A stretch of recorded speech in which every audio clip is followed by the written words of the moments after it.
Рудникот Казандол нема да ја загадува животната средина, ниту пак има негативно влијание врз земјоделското производство.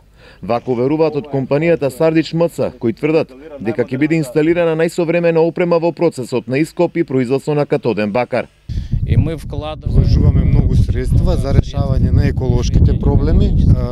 Извршивме сите потребни мерки кои што ги предвидува македонски законите и ќе се трудиме да ги сите мерки кои што се предвидени со законот да ги реализираме.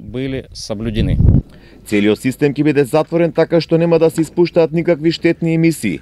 Со затварањето на деловите од ископот, компанијата ќе сади и винова лоза, но и ореви. И ќе покажеме дека може органско производство и внатре во рудникот да се работи. Овој рудник не користи цијаниди. Овој рудник користи слаб 1% раствор на сулфурна киселина кој се положува само на обезбеденото подрачје каде што се положува рудата.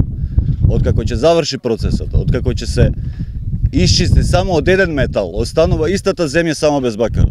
Валандовчани по примерот на Гевгелија сакаат референдум. 26 годишниот Глигорije Джилвиџиев, кој се занимава со органско производство, тврди дека со рудникот ќе значи крај за еколошкото производство. Општина Валандово ќе премине во рударство.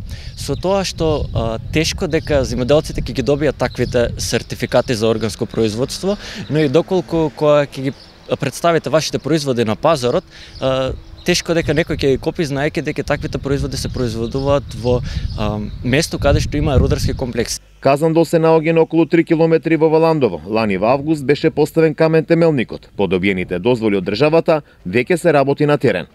Ова зад мене е капацитетот каде што ќе има производство на катоден бакар. Истиот треба да биде готов до крајот на годинава и ќе има околу 100 нови вработувања од овој регион.